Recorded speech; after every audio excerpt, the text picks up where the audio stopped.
Good afternoon, everyone. Welcome to the daily market update video. And today I'm going to start doing something different. For Wednesdays, I'm going to be looking at natural gas and other commodities because there are a lot of you natural gas traders. And I know natural gas traders usually trade other commodities. So I'll be doing gold and silver today as well.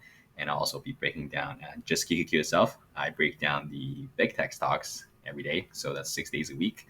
And so we'll take a break from them today. But I'll still be doing looking at QQQ overall in the market as a whole. All right, so let's get ahead with natural gas first. So natural gas on weekend, on Saturday, when I talked about we having breaking this wedge out bullishly, and we back tested it. You can see it was acting as resistance. Finally broke out of it, back tested it, and bounced off of it.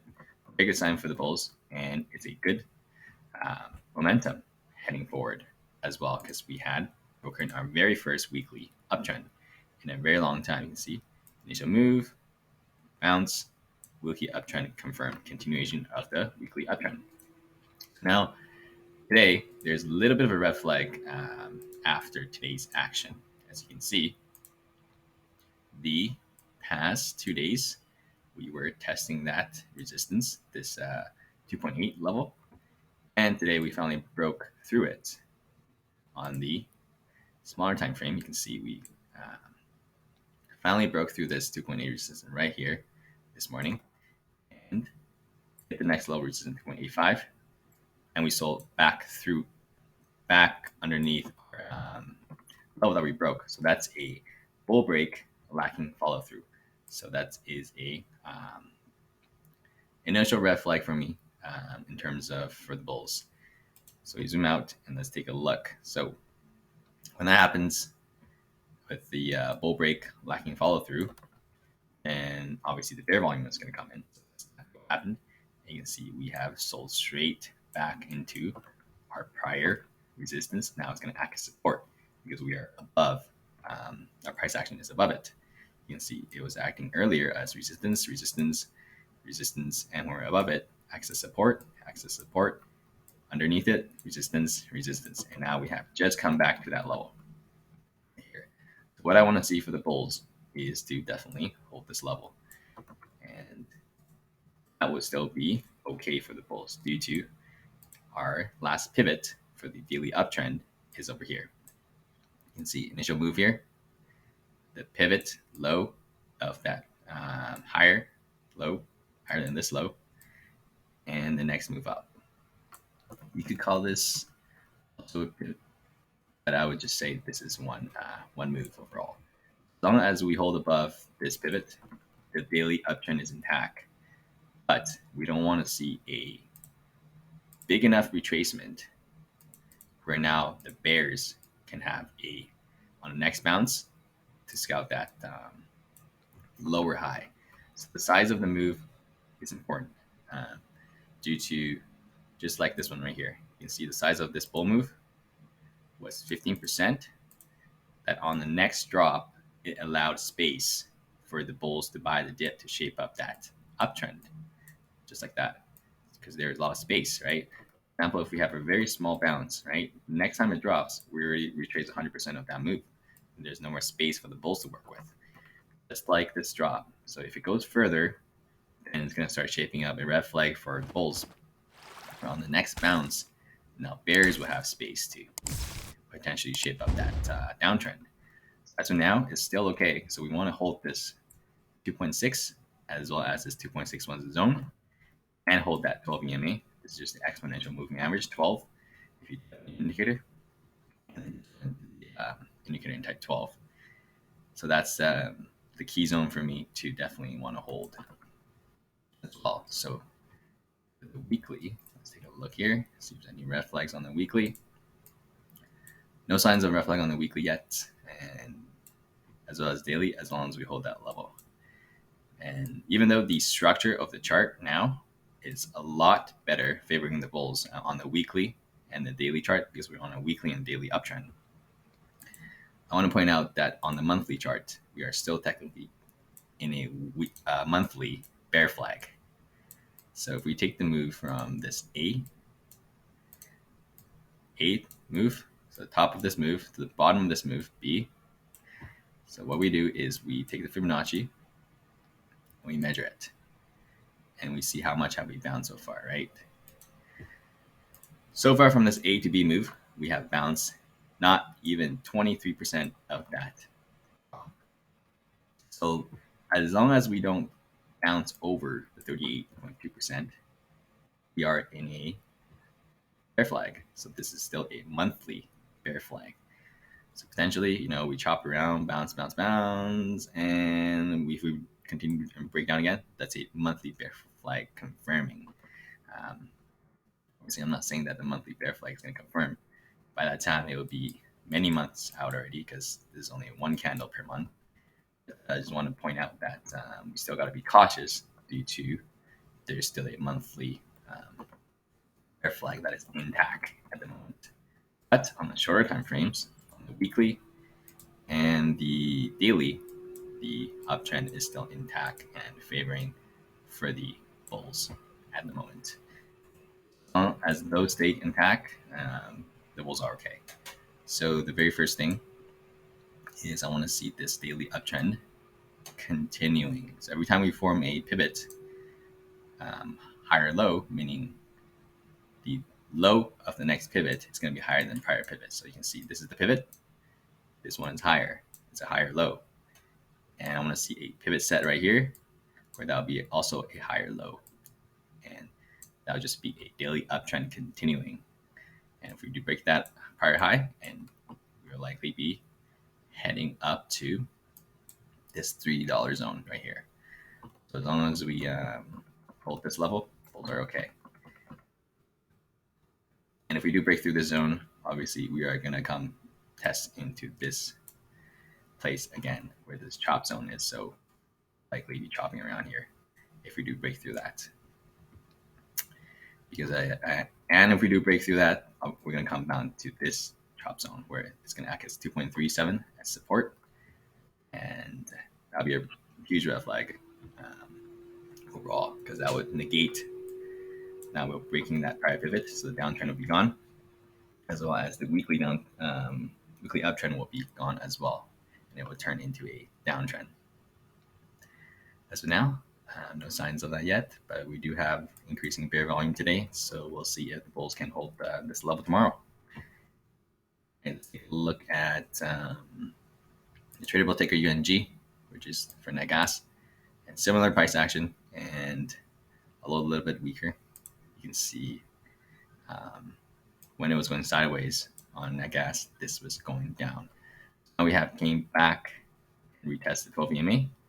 So far we're holding it, but we're holding this $7.15 support right there. And if we do break below it, we are coming back into this structure again. And tomorrow, if we don't bounce, then it's going to start to ship out a little bit of a red flag for me as well, because this is the pivot. We're getting very near it already. We have retraced. Let's see here. Let's move to this move. We have retraced close to 0.382. And that's still okay as long as we hold that level. If you do start breaking through 0.382 and then retrace over 50%, especially to the 50% mark, then next time it bounces, it's going to start favoring the bears. Now, still okay. And we don't want to see us break back into this wedge. Same thing with this falling wedge. Otherwise, it's not looking good. It would be like same thing as the characteristic for natural gas, where every time we have a big move, we fade. The thing is, though, this move did not change any structures. This was just a one straight move. There was no daily uptrend or weekly uptrend. So the structure for natural gas is still better than what we had over here previously. The bulls. This characteristic is still there, right? So we don't want to ignore what it does. Let's say weekly uptrend here as well. So if we do break that, I'm looking back down at the 6.6 level, and I want to see us hold above this prior pivot for the daily uptrend to be intact. So that would be 6.8 0.85, and we'll see. Will be very key for natural gas traders because we are literally testing the support zone here as well, and as well as pretty close to this pivot as well. So tomorrow we have to hold these levels. Otherwise, the structure will start to favor the bears. All right, let's take a look at oil. So oil is just 2x leverage ETF on the long side. So if UNG goes up, how much did it go down today? If UNG goes down 5%, oil will be down roughly 10%. So it's 9.5. There's sometimes a little bit of off by a couple percentages. Same thing as KOLD. KOLD is short. So if UNG is down 5%, KOLD should be up 10%. And yeah, so 9.9. So that's why you don't want to chart these because they're leveraged, and leveraged charts are messy and they don't chart well. All right, let's take a look at gold. So gold, we have a falling wedge. See, this is the resistance zone. So our test here, 1, 2, 3, as long as 3 times is valid. And we use these things as visual guides. You don't have to trade it off them. Over here as well, support. And then 3, 4, 5 touches support. And we actually bounce off of a key support level right here at this 1900 zone right there. You can see we have prior bounces off here, as well as history has also rejected from that. You can see actually resistance when price is under also bounce off of here. Rejection. So this is a key support zone for gold. And if we do break through that, it's going to break through this falling wedge support, and it'll probably flush through this 1869 zone because there's not a lot of support along the way.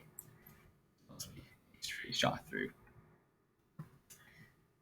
And if we bounce from here, we're likely testing either this zone where it's the upper zone of the rising wedge, or there's this 2-day time frame EMA 12. You can see the tail looking line right there. See how many times we have rejected from that.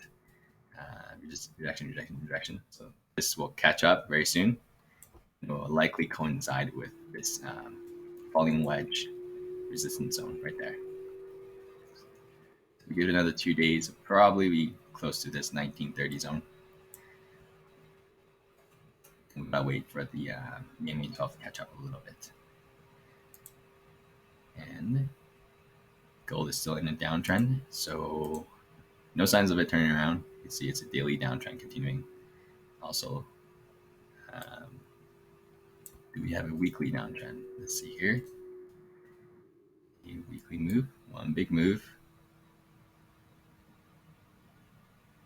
Yeah, this is a cluster, but there's no candles that went above the prior week candles, so it's just one trade move. I wouldn't call that a weekly downtrend yet. It would just be a weekly neutral trend. It's not an uptrend anymore for sure because we have broken the prior pivot up here for the weekly uptrend. So it's a weekly neutral trend. And so daily downtrend will be our guide. As long as the daily downtrend and the 12 EMA on the 2-day time frame holds, the bears are in full control at the moment for gold. And I want to see this level hold. Holds, and bears, you definitely want this level to break, as well as break out of this falling wedge bearish. All right, let's see here. Let's take a look at silver. Silver is a little bit stronger at this zone since the last couple of months. Sometimes the correlation shifts, but as of now, silver is stronger. You can see silver has been bouncing more while gold is just going sideways. So silver is also bouncing again here. Gold is still not really bouncing. If that continues to happen, then if silver breaks down, gold is very likely going to break out of this wedge bearish. So we got to be cautious of that. It's got to be looking at both gold and silver together. And silver is pretty clear daily downtrend. Actually, daily downtrend is negated over here because this is a daily uptrend, but it looks like a downtrend for me. See, it's a weekly downtrend. You see the pivot, and then it's low. It's on a daily neutral trend due to this is one move. Now, if we do break that, then it's a daily downtrend, but it's not a weekly. The longer time frame are favoring bears at the moment, and shorter time frame is also favoring the bears due to this is just a neutral trend due to we haven't breaking a prior pivot. So we'll see if the bulls can hold this falling wedge support. As long as that holds, it'll likely chop around and keep on going. Right, let's take a look at QQQ. QQQ on today. We have potentially set the daily lower high right there. So you can see we have finally had one candle above the prior candle, meaning that lower high could potentially be set. And now bears have to take it down to break that low for it to be confirmed daily downtrend. But we don't have any signs of that yet due to the hourly trend is still favoring the bulls. So today we had that U-turn right there on during the middle of the day, and this was where the bears were supposed to confirm the hourly downtrend. You can see they tried to take it down there, and it's formed a double bottom right there, and just couldn't. So right now we don't have a daily, have an hourly downtrend. So big enough move. Now the next drop is just going to favor the bears and double bottom. I said, just kidding, bulls took over. As of now, we cannot say that the daily higher low is set as long as that trend, the hourly trend, is still in favor of the bulls. So once we get that hourly downtrend, then I have more confidence to say this is the daily lower high being set. And now the most likely scenario is potentially we can shape up a downtrend on the daily. But as of now, bulls play defense, and there's still room for them tomorrow to head higher due to an holding hourly uptrend. So tomorrow will be really key to see who's going to win out this battle in this zone overall in the market. Times 3 minutes. Yeah, so tomorrow we also have GDP data, so that would also move the market for sure. And as long as we hold this pivot double bottom for you bulls, we are okay. And what does the bears want to look for? So bears wanted to defend this pivot right there, this high, this 366.53 high, because that would be a continuation of the hourly uptrend. So if bears can defend this, let's say we bounce to almost there tomorrow, and then we roll over and break this double bottom support, that is an hourly downtrend confirming. And I would start be looking a little bit more bearish because that can potentially set that daily higher low being set. But let's say the bulls tomorrow breaks above this pivot, and hourly uptrend is going to continue. And now the bears have to restart from step one, where they need to make a big enough drop again for they potentially shape up the next move down. So if this breaks tomorrow bullish above, bears are back to square one. And if this breaks bearish over here, then it's just starting to gain momentum back. Those two. This is a very, very key pivot point today. More key than any other day we had in the past couple of days, because this is just one straight move. None of the candles closed or went above the prior candle. There's only like 20 cents, doesn't count. So you can see this is the very first pivot of that the bulls and bears are battling. So that tomorrow, either that shapes up downtrend, then we can potentially start looking for this to break or not, or continue to hold, and we're going to come up, test this 396 level. I'll be watching. All right, that's all I got for you guys on today's commodity. And let me know if you guys got any questions. Feel free to leave them in the comments below. And if you guys made it this far, feel free to subscribe. And I will see you guys tomorrow for the market update. Tomorrow I'll be going back to do the big tech stocks and QQ and SPY. So that'll be Nvidia, Tesla, Amazon, Google, Microsoft, and one of them missed or something. All right, have a good rest of you guys today.